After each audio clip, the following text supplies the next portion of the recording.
There has been some massive movement in this Atlanta real estate market from last month to this. If you want to know what's going on and seeing if this is just a little blip on the radar or really predicting what's to come, then stay tuned as we're going through the Atlanta real estate market numbers, and we're doing it right now. Let's do it.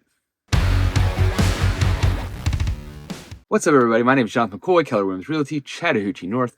Been a realtor here for 12 years, an Atlanta native for 45, and I love talking Atlanta real estate.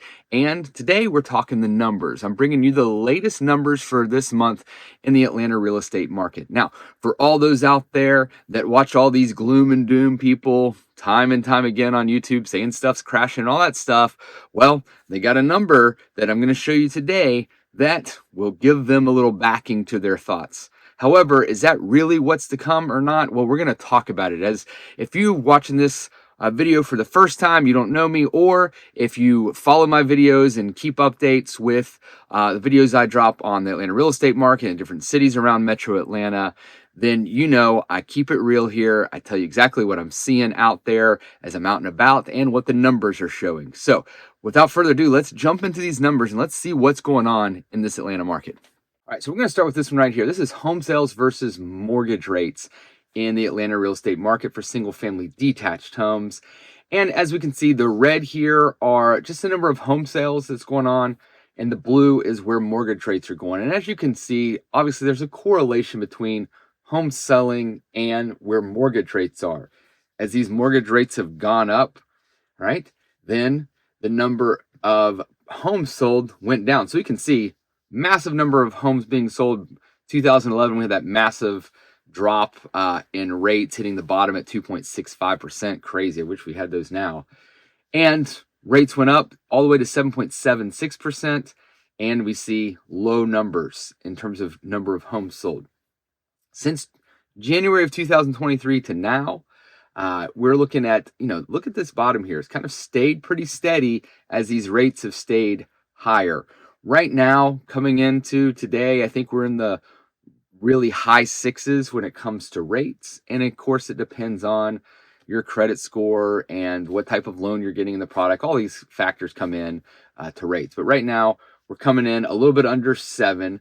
And we're looking at, again, low number of homes total being sold here. So that's what's going on here on this graph, just to give you a picture of it. Now, we go all the way back. If you remember, crash happened in 2008, 9, 10 in that area, really low point, all the way to 11. We can see the numbers were pretty low. That's total numbers of sold. That's matching kind of where we're at today. Big difference, though, is this. First of all, back in the crash, we had a large number of homes on the market trying to be sold that couldn't be sold. Very different than today, where we still have a low number of homes even on the market. So we don't have a lot of buyers, but don't have a lot of sellers. Way back when in the crash, we had a lot of sellers and not a lot of buyers. The other thing is just how we do mortgages now and people qualifying. Very different. So we don't have subprime loans and all that kind of stuff. So we're not seeing massive number of people having to sell. We also see home prices much higher now than they were. Lots of people with equity. So again, not seeing a crash here, but it's going to be interesting to show you some numbers. And if you're watching this video and you're looking to list your home and you kind of want to know what the maybe value is of your home, I put a link down below. Click on it, you fill in your information, and you'll get an instant value for your home. Of course, if you put your information in, yes, I'm a real estate agent, I will contact you. Some of you out there may just be looking to just put it in there just to get an idea. You're not looking to sell right now, and that's perfectly fine. You want to kick the tires a little bit? Awesome.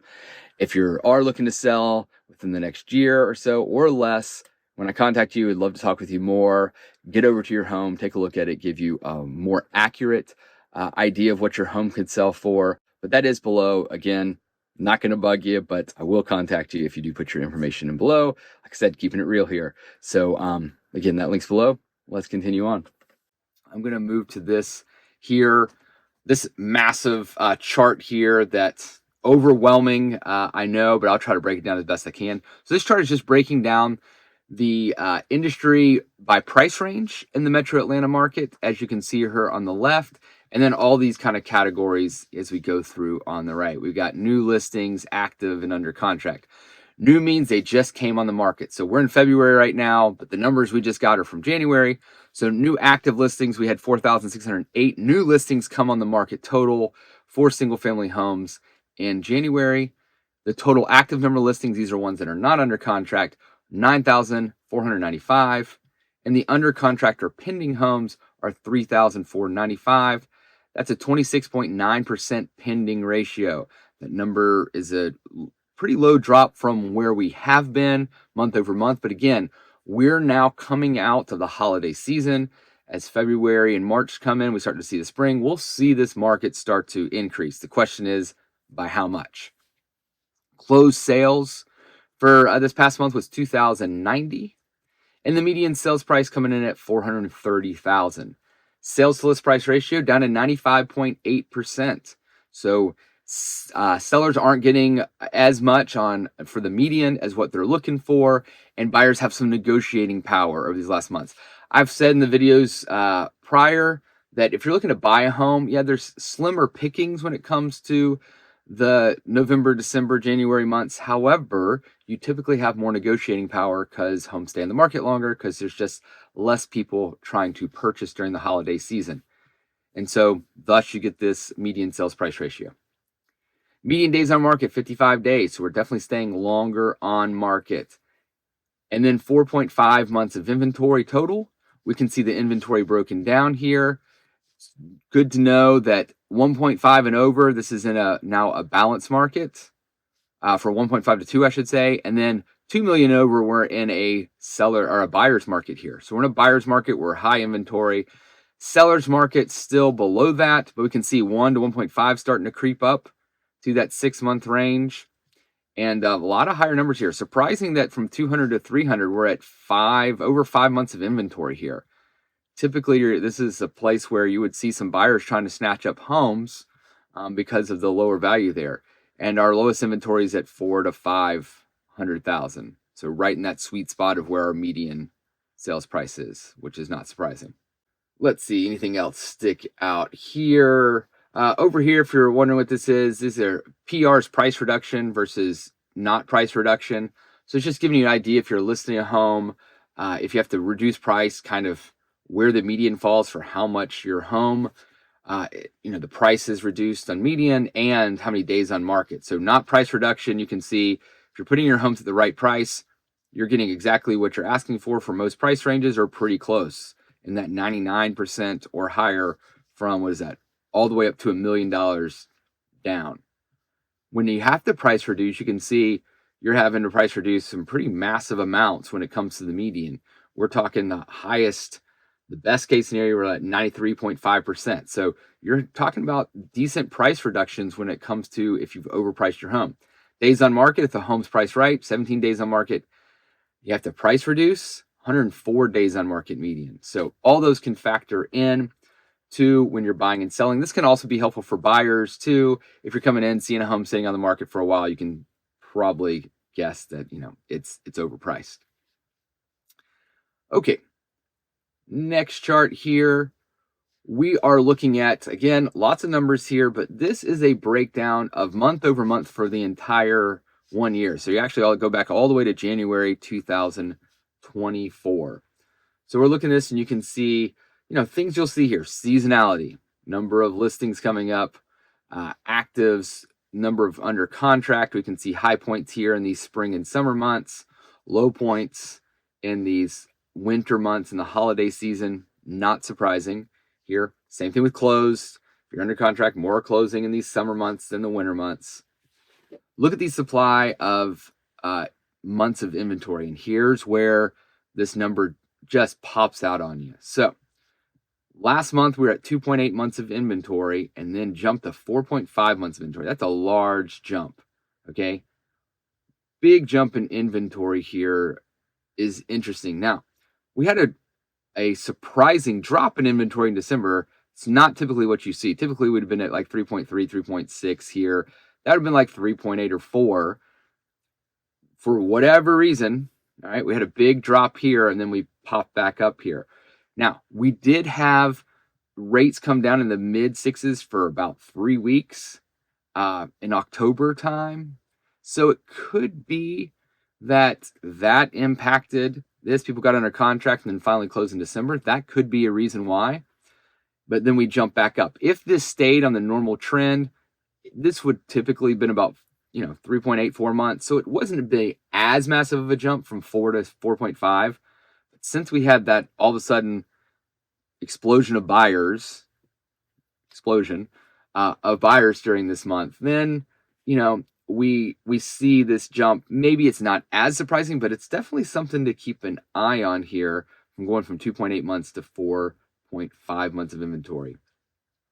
Median sales price dropped, not surprising. That's a trend that we see throughout the year. We see it going up in the summertime, starting to fall during the wintertime. Come the spring and summer, it'll start ticking back up. Median sales list price ratio, we kind of already talked about. We can see, again, you can see the seasonality. It's higher in the summertime. As we go towards the wintertime, that decreases. Days on market, again, a pretty significant number here, though we see that increasing, that's not surprising, but 55 days on market. As we start approaching that 60 and 70 days on market, we really start to approach where we start seeing more balanced market. So that does start to happen. So supply of inventory is going up. That's usually goes along with median days on market, which we're starting to see here. Oops, sorry about that. Jumped off the thing. Interesting one here, seller's concessions. So seller's concessions, where when a buyer goes in and asks for closing costs, the seller can give it. So not just sales price, but also closing costs has to be taken into consideration. We see this last month. We had a median of $7,500 being given in concessions. I compare that to last year at this time, it was only $6,000. So we've jumped up $1,500 in concessions. 62.9% of homes that are being sold out there gave some kind of concession to it. So well over half the homes that are being sold, they're giving the buyers some money towards closing costs. Interesting here. So look at failed listings. So failed listings is at 45.8%. So another interesting number to keep a look on. These are homes that came on the market, never sold, and came off the market. They might be jumping back on, but with that said, coming close to half the homes not selling right now. With that said, that means that you need to, if you're listing a home right now, you need to make sure you have your price right. You were seeing in the last slide we looked at, I need to stop hitting that. The last slide we looked at, look here at every price range. The median sales price is not over 100% now, people. It is well below it there. And even if you got your price right, look, the median's still at 100%. We're not seeing all these crazy bids that are shooting up prices. You're getting 106% of your sales price, just 50,000 over, all that kind of stuff. So keep that in mind, not only when you're selling, but also when you're buying. Right, so this is going to be a little bit easier to see. This is just breaking last year to this year. So we like to compare year over year because we're seasonal. And so with this seasonal market, it's hard to compare summer to winter when that's the case. But comparing winter of the same month last year to this year, that's a little better. So we're going to do that. First of all, 4,050 were new listings last year. We jumped up pretty significantly to 4,600. So almost, I guess we're at about 550 new homes being listed. So it's a 13.8% increase. Number of active, massive jump. We're at 46.3% more homes active, showing you we do have a slowing down of people buying still, maybe a tick up of people trying to sell. Pending, we're down a little bit. So down 6.4% from last year. Closed down 2.8%. Look at this massive jump in inventory, 3 to 4.5 months from last year to this year. So that's a big one. And there's another big one here. Median sales price last year, $425. Median this year, $430. Only up 1.2%. You might be thinking out there like, okay, at least we're up. Well, when you factor in inflation, we're actually not up. So depending on your numbers, we're just going to put it at 3% right now. Inflation's around 3%, kind of fluctuates month over month. If it's around 3% inflation and we're only up 1.2%, that really means that our increase in prices and home values have not kept up with the inflation. So while the value went up in terms of actual money, Uh, the real value is actually down if you factor in inflation year over year. I know a lot of the experts had talked about these prices going up 4% was their estimate for this year. If you watch my videos, I predicted that it would be between more like 1 to 3%. And this is for this first month at least, we're falling into that category. We're actually at the low end of that category of 1%. I really thought that home values would kind of stay steady this year um, at best. I just didn't see them jumping up, but we'll see what happens. Again, it's still wintertime, but this first look at it, only 1.2% increase, is definitely on that lower end here. Let's see, anything else step out? Days on market, a lot more days on market than last year, 15 days. And last year was not like a stellar year in real estate. It was down, and we're still looking at a down year in terms of like just total number of homes being sold. Nothing else really much standing out here. More concessions. We kind of talked about that in the last slide. $1,500 more in concessions. Failed listings up 6.5%. I mean, all of this is showing a trend in buyers having a little more power, sellers having a little less power. Now let's talk about what I'm personally seeing out there. So it kind of depends on the area. I've got some listings up in certain areas that they're just kind of sitting on the first, week or two of showings. Haven't had a lot of showings. Then some other areas where I've got listings that have a lot of interest in it, and we're seeing multiple people coming in. Have some buyers. We're in some areas that aren't necessarily like these high end areas that have a couple buyers that have having to compete with multiple offers coming in on homes that were actually sitting for 4, 5, 6 weeks, and all of a sudden there was like this uptick in people looking to purchase over these last couple of weeks. So it's going to be interesting to see that. I always like to look at the whole numbers here and then kind of get my feel for talking with agents in my market center and also with myself and what I'm seeing with my buyers and sellers to kind of give you a whole picture. So don't jump the gun right now on, oh, we're going to a buyer's market at all. Again, I don't see that happening still this year. Did have a big jump in inventory. We'll keep an eye on that month over month. I see this, maybe it'll go up to 5 months. Who knows? But I do not see it going any higher there. I think by the time we hit spring and summer markets, we'll probably be back down in the threes in terms of inventory, maybe 3.5. Still, that's better news for buyers out there. As you'll have a few more options than you did last year and the previous year for you. Going to have some opportunities to get some closing costs paid, not going crazy high over the sales price. Even if you got multiple offers with it, you're likely still staying around that sales price mark. Other than that, that's what I'm seeing out there. So what are you seeing? If you're actively watching this market, what are you seeing? What are you hearing? I'm not talking about the news. They sensationalize just about everything, but I'm talking about your own personal experience. If you have neighbors that are selling, what are you seeing? Are you seeing homes sitting around your neighborhood, or are they going fast? Drop a comment below. Would love to hear your thoughts about what's going on. And of course, if you're looking to purchase a home or sell a home now or in the near future here in Atlanta metro area, I'd love to be your realtor of choice that obviously has the knowledge, love talking numbers, love to help you find that perfect home for you and your family, or get your home sold at a great price. So my contact information is below in the info. So give me a call, shoot me a text, send me an email. Other than that, be on the lookout for more of these videos that I drop. Thanks for watching. See you next time.